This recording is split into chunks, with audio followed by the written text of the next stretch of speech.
में टुनटुनी चिड़िया अपने पति गोलू कबूतर के साथ रहती थी। गोलू कबूतर एक व्यापारी था। वो अक्सर अपने काम में बिजी रहता था। एक दिन टुनटुनी चिड़िया गोलू कबूतर से कहती है, अजी सुनते हो, बहुत दिन हो गए कहीं बाहर घूमने नहीं गए। चलो आज कहीं घूमने चलते हैं, डिनर भी बाहर ही कर लेंगे। गोलू कबूतर अपनी पत्नी की बातों का कोई जवाब नहीं देता।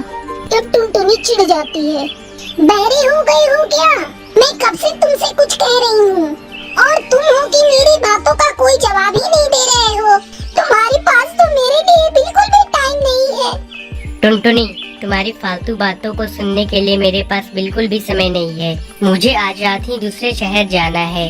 बहुत बड़ा ऑर्डर मिलने वाला है। हाँ, तुम केवल अपने काम के बारे में ही सोचते रहते हो। मेरे लिए तो तुम्हारे पास बिल्कुल भी समय नहीं रहता है। तुम्हें तो ये भी याद नहीं कि आज हमारी एनिवर्सरी है। आप मुझे अब बिल्कुल प्यार नहीं करते, बस दिन भर अपने काम में ही लगे रहते हैं। टुनटुनी की ऐसी बातें सुनकर गोलू कबूतर कहता है, तुम भी क्या पागलों जैसी बातें कर रही हो? काम नहीं करूँगा तो पैसे कहाँ से आएंगे? अब जाओ, जाकर मेरे लिए एक कप चाय बना लाओ। तुम्हारी बातें सुन सुनकर मेरे सर में दर्द हो गया। टुनटुनी चिड़िया चाय बनाने चली जाती है। चाय पीकर गोलू कबूतर दूसरे शहर जाने के लिए रवाना हो जाता है। अगले दिन टुनटुनी बर्तन मांज रही थी, तभी पड़ोस में रहने वाला कालू कौवा उसके घर आता है। कालू कौवा देखने में बहुत ही हैंडसम था। अरे ओ गोलू भैया, कहाँ हो? आजकल तो बिल्कुल दिखाई नहीं पड़ते। कालू कौवे की आवाज सुनकर टुनटुनी चिड़िया वहाँ आती है। कालू जी, तुम्हारे भैया अभी घर पर नहीं है। वो काम के सिलसिले में दूसरे शहर गए हैं। अब कुछ दिनों बाद ही उनसे आपकी मुलाकात होगी। क्या भाभी, जब देखो तब भैया काम में ही लगे रहते हैं। आप पर तो जरा भी ध्यान नहीं देते। आप उनसे कुछ कहती क्यों नहीं? क्या कहूँ कालू जी, मेरी तो गोलू कबूतर से शादी करके किस्मत ही फूट गई है। उसकी ये बातें सुनकर कालू कौवा मन ही मन हंसने लगता है और टुनटुनी पर डोरे डालने लगता है। ओ भाभी, मेरे घर पानी नहीं आ रहा है। क्या मैं आपके बाथरूम में नहा लूं? टुनटुनी भी मन ही मन कालू कौवा को चाहने लगी थी। कोई बात नहीं कालू जी, आप यहाँ नहा लीजिए, ये भी तो आपका ही घर है। कालू नहाने के लिए चला जाता है। थोड़ी देर बाद कालू कौवा चिल्लाने लगता है, भाभी जी, अरे ओ भाभी जी, मैं घर से तौलिया लाना भूल गया। जरा आप अपना तौलिया मुझे दे दीजिए। टुनटुनी कालू कौवे को तौलिया देती है। अब तो किसी न किसी बहाने कालू कौवा रोज टुनटुनी के घर आने लगता है। उन दोनों में नजदीकियां बढ़ने लगती है। इसी तरह कुछ दिन गुजर जाते हैं। एक दिन टुनटुनी चिड़िया कालू कौवा से कहती है, कालू जी, मुझे तो आपसे प्यार हो गया है। मैं तो आपके बगैर बिल्कुल नहीं रह सकती। क्या होगा जब वापस गोलू कबूतर शहर से घर आएगा? मुझे तो सोच सोच कर ही डर लग रहा है। कोई बात नहीं जाने मन, तुम बेकार में ही डर रही हो। आने दो उस गोलू को, देख लूंगा उसे भी। कालू जी, हम लोग कैसे मिलेंगे? आपको अभी से इस बारे में सोचना होगा। इतना कहकर टुनटुनी कालू कौवे से लिपट जाती है। उसी रात गोलू कबूतर अपने घर वापस आता है। टुनटुनी किसी तरह वो रात गुजारती है। अगले दिन कालू कौवा टुनटुनी को कुछ नींद की गोलियां लाकर देता है और उससे कहता है, ये लो जाने मन, इसे रात के रात गोलू कबूतर को दूध में मिलाकर पिला देना। ये नींद की गोलियां हैं। जब गोलू कबूतर दूध पीकर सो जाएगा तो हमारा मिलना आसान हो जाएगा। अब टुनटुनी चिड़िया रोज रात को गोलू कबूतर के दूध में नीम की दवा मिलाकर उसे पिला देती थी और गोलू कबूतर के सो जाने के बाद कालू कौवे से मिलने चली जाती थी। ये सिलसिला कई दिनों तक चलता रहा। एक दिन गोलू कबूतर को टुनटुनी चिड़िया पर शक हो जाता है। उस रात वो दूध नहीं पीता और सोने का नाटक करने लगता है। रोज की तरह टुनटुनी चिड़िया समझती है कि गोलू कबूतर सो गया। उस रात उसने कालू कौवे को अपने घर पर ही बुला रखा था। टुनटुनी चिड़िया कालू कौवे से जाकर लिपट जाती है। ये सब गोलू कबूतर देख लेता है। वो टुनटुनी चिड़िया पर गुस्से से चिल्लाने लगता है, निकल जा धोखेबाज मेरे घर से। आज से तेरा और मेरा रिश्ता खत्म। गोलू कबूतर टुनटुनी चिड़िया और कालू कौवे को धक्के मारकर घोंसले से बाहर कर देता है। कालू कौवा टुनटुनी चिड़िया को अपने घर ले जाने से मना कर देता है और वहाँ से भाग जाता है। टुनटुनी चिड़िया समझ चुकी थी कि उसने गोलू कबूतर को धोखा दिया है और इसी की उसे सजा मिली है। चूचू कबूतर नारियल पानी बेचकर अपने परिवार का गुजारा चलाया करता था। वो सुबह सुबह नारियल पानी बेचने के लिए अपने घर से निकल जाया करता था। नारियल पानी ले लो, ठंडे ठंडे नारियल पानी ले लो। अरे ओ नारियल पानी वाले, जरा इधर आना। अभी आ रहा हूँ बहन। चूचू कबूतर नारियल पानी लेकर बुलबुल चिड़िया के पास जाता है। ये लो बहन नारियल पानी। इस तरह चूचू कबूतर पूरे दिन घूम घूम कर नारियल पानी बेचा करता था। शाम को वो अपने घर आता है और अपनी पत्नी टुनटुनी से कहता है, टुनटुनी ये ले आज की कमाई, इसमें से आधा पैसा तू अलग रख दे, टूनी बिटिया की पढ़ाई में काम आएगा। मैं कहती हूँ जी, थोड़ा अपने ऊपर भी ध्यान दिया करो। आजकल तुम्हारी तबीयत भी ठीक नहीं रहती। टुनटुनी क्या करूँ, बिटिया की भविष्य की भी चिंता है। ठीक है जी, मैं आपके लिए पानी लेकर आती हूँ। इस तरह उनके दिन कट रहे थे। एक दिन जब चूचू कबूतर नारियल पानी बेचने जा रहा था, तब एक चील उस पर हमला कर देता है। इस हमले में चूचू कबूतर उस चील का शिकार बन जाता है। ये सब दूर पेड़ पर बैठी रानू चिड़िया देख रही थी। रानू टुनटुनी चिड़िया के पास जाती है और उसे बताती है, टुनटुनी तो लुट गई, बर्बाद हो गई।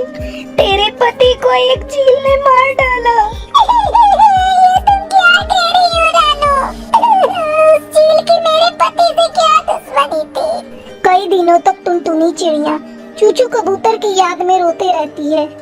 एक दिन टुनटुनी की बेटी उसके पास आकर कहती है, माँ, कई दिन हो गए तुमने कुछ भी खाया पिया नहीं है और रोते रह रही हो।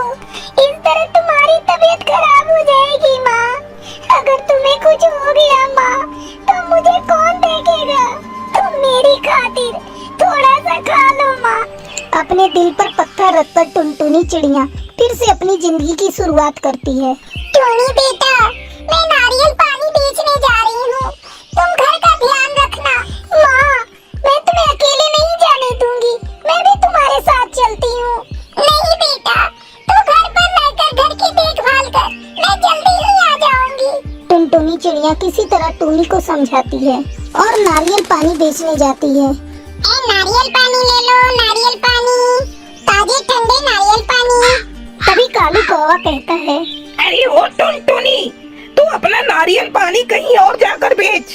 इस जंगल के पक्षी अब कोल्ड ड्रिंक पीते हैं, तू अपनी दुकान कहीं और जाकर लगा। ठीक है कालू भैया, मैं कहीं और जाकर अपना नारियल पानी बेच लूंगी। टुनटुनी चिड़िया थोड़ी दूरी पर जाकर अपना नारियल पानी का ठेला लगाती है। सुबह से शाम हो जाती है, लेकिन उसका एक भी नारियल पानी नहीं बिकता। जंगल के सारे पक्षी केवल कोल्ड ड्रिंक पी रहे थे। नारियल पानी नहीं बिकने के कारण टुनटुनी चिड़िया उदास हो जाती है। इसी तरह कई दिन बीत जाते हैं। जंगल के पक्षी धीरे धीरे बीमार पड़ने लगते हैं। तब डॉक्टर कुकू उन्हें बताती है, आप लोगों की सेहत कोल्ड ड्रिंक पीने के कारण बिगड़ी है। अगर आप लोगों को अपनी सेहत ठीक करनी है तो कल से ही आप लोग नारियल पानी पीना शुरू कर दीजिए। डॉक्टर कुकू, हम लोग आज से ही नारियल पानी पीना शुरू कर देते हैं। सभी पक्षी मिलकर टुनटुनी चिड़िया के ठेले पर जाते हैं। टुनटुनी चिड़िया उदास अपने ठेले के पास बैठी थी। टुनटुनी, हम लोग तुम्हारे ठेले पर नारियल पानी पीने आए हैं। आज से हमने कोल्ड ड्रिंक पीना छोड़ दिया है, क्या तुम हमें नारियल पानी पिलाओगे? हाँ हाँ काका, मैं अभी आप सबको नारियल पानी देती हूँ। टुनटुनी चिड़िया खुशी खुशी सभी को नारियल पानी पिलाने लगती है।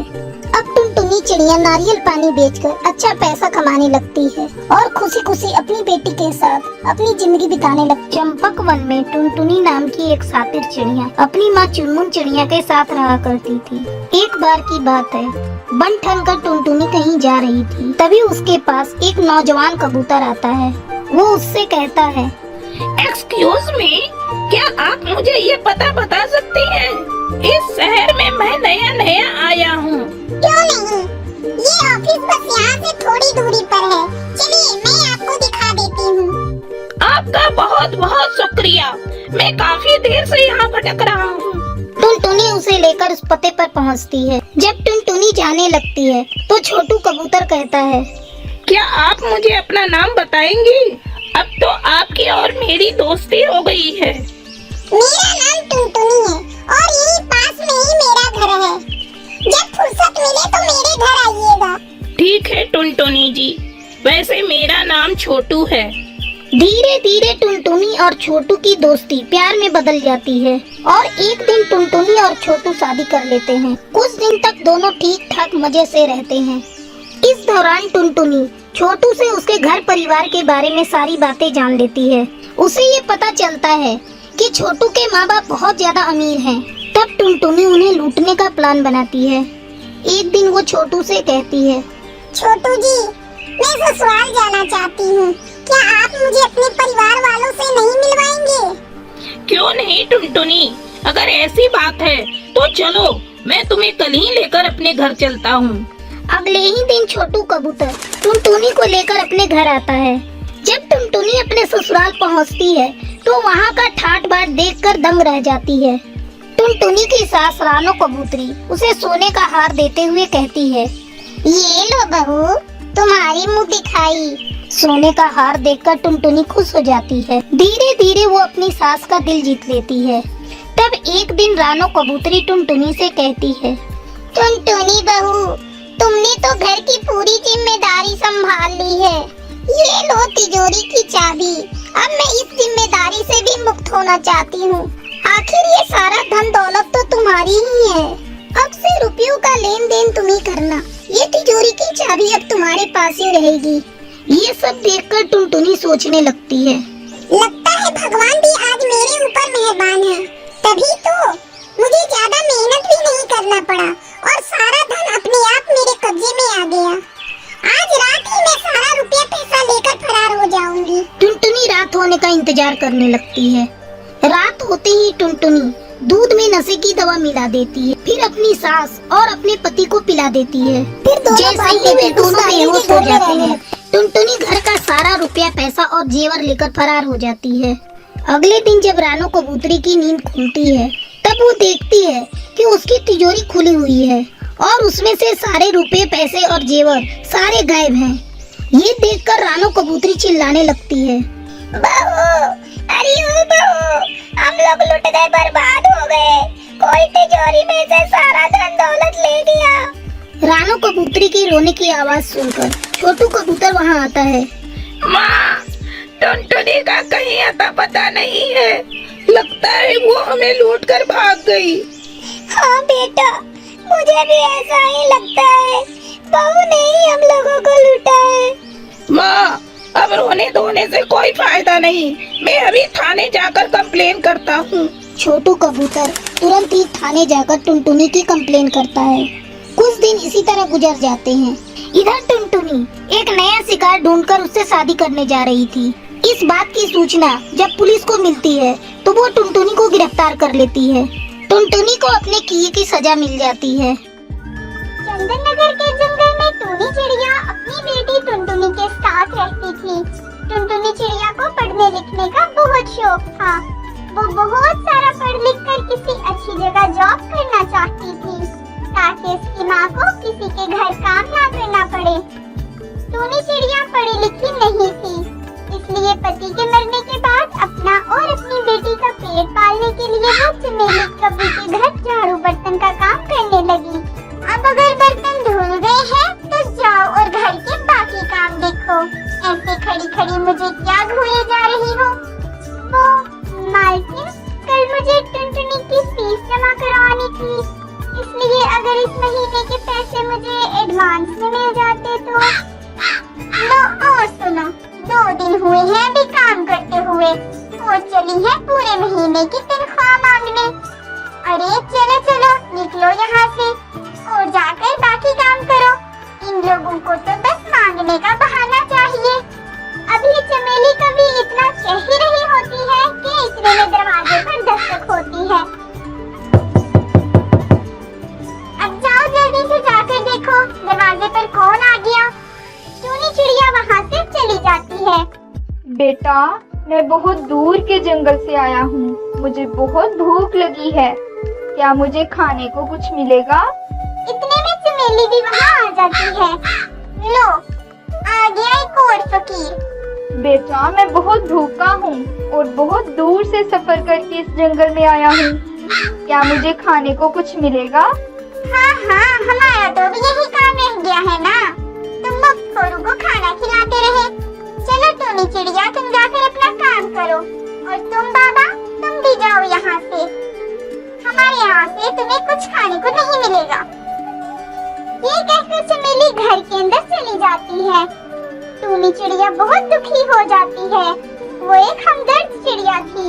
गरीब होने के बावजूद वो सबकी मदद करती। ऐसे ही शाम हो जाती है और टूनी चिड़िया घर वापस आ जाती है। घर आकर भी टूनी के मन में उसी भूखे मुसाफिर परिंदे का ख्याल था। थोड़ी देर बाद जब टूनी और टुनटुनी खाना खाने बैठती है तो दरवाजे पर दस्तक होती है।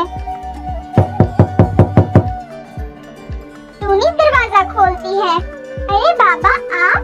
क्या आपको अभी तक खाना नहीं मिला? नहीं बेटा, सुबह से शाम हो गई इस जंगल में भटकते, लेकिन किसी ने मेरी मदद नहीं की। क्या तुम्हारे यहाँ से कुछ खाने को मिलेगा? हाँ बाबा, क्यों नहीं, आप अंदर आ जाएं। टूनी उल्लू बाबा को घर के अंदर ले आती है और अपने हिस्से का खाना उल्लू बाबा को दे देती है। ये ले उल्लू बाबा, और पेट भरकर खाना खाएं। उल्लू पेट भरकर खाना खाता है और फिर टूनी को आम देते हुए कहता है, ये लो बेटा, ये आम मेरी तरफ से तोहफा समझकर रख लो। मैं ये आम इस जंगल में उस परिंदे के लिए लाया था जो मुझे खाना खिलाता, और इस पूरे जंगल में बस तुमने ही इस भूखे मुसाफिर को खाना खिलाया है। इस आम को खाकर इसकी घुटली मत फेंकना, बल्कि उसे जमीन में गाड़ देना और फिर देखना कि क्या होता है। टूनी को उल्लू बाबा की बातें सही से समझ नहीं आ रही थी, फिर भी वो आम रख लेती है। अगले दिन वो आम खाकर गुठली जमीन में गाड़ देती है और पानी देकर घर आ जाती है। माँ, जब वो आम का पेड़ बड़ा होगा तो इस पर कितने मीठे मीठे आम लगेंगे ना माँ। मुझे आम खाना बहुत पसंद है। मैं तो रोज ढेर सारे आम खाया करूँगी माँ। ठीक है, अभी तो हमने बीज जमीन में गाड़ा है। इससे पौधा निकलने और फिर पेड़ बनने में तो बहुत वक्त लगेगा। तब तक हमें रोजाना पेड़ को पानी देना होगा और उसकी देखभाल भी करना होगी। ठीक है माँ, कल से मैं भी तुम्हारे साथ चलूंगी। फिर वो दोनों सो जाती हैं। अगले दिन जैसे ही टूनी और टुनटुनी पेड़ को पानी देने जाती हैं, तो हैरान रह जाती हैं, क्योंकि वो बीज तो एक बहुत बड़े पेड़ में बदल चुका था और उस पेड़ पर आम की बजाय बहुत सारे हीरे और नोट लगे हुए थे। अब समझ में आया उल्लू बाबा क्या कह रहे थे। ये आम तो इस जंगल के परिंदों के लिए एक इम्तिहान था, जिसका इनाम हमारे हिस्से में आया। टूनी और टुनटुनी मिलकर वो सारे हीरे और नोट उतार लेती हैं। अब टूनी बहुत अमीर हो जाती है। वो एक बड़ा सा घर खरीद लेती है और टुनटुनी का दाखिला एक अच्छे स्कूल में करवा देती है। टूनी अब पहले से भी ज्यादा गरीब परिंदों की मदद करने लगती है और वो दोनों माँ बेटी खुशी खुशी जिंदगी गुजारने लगती हैं। Thanks for watching. This is the first episode. If you liked it, maybe subscribe. And if you didn't like it, why did you watch to the end?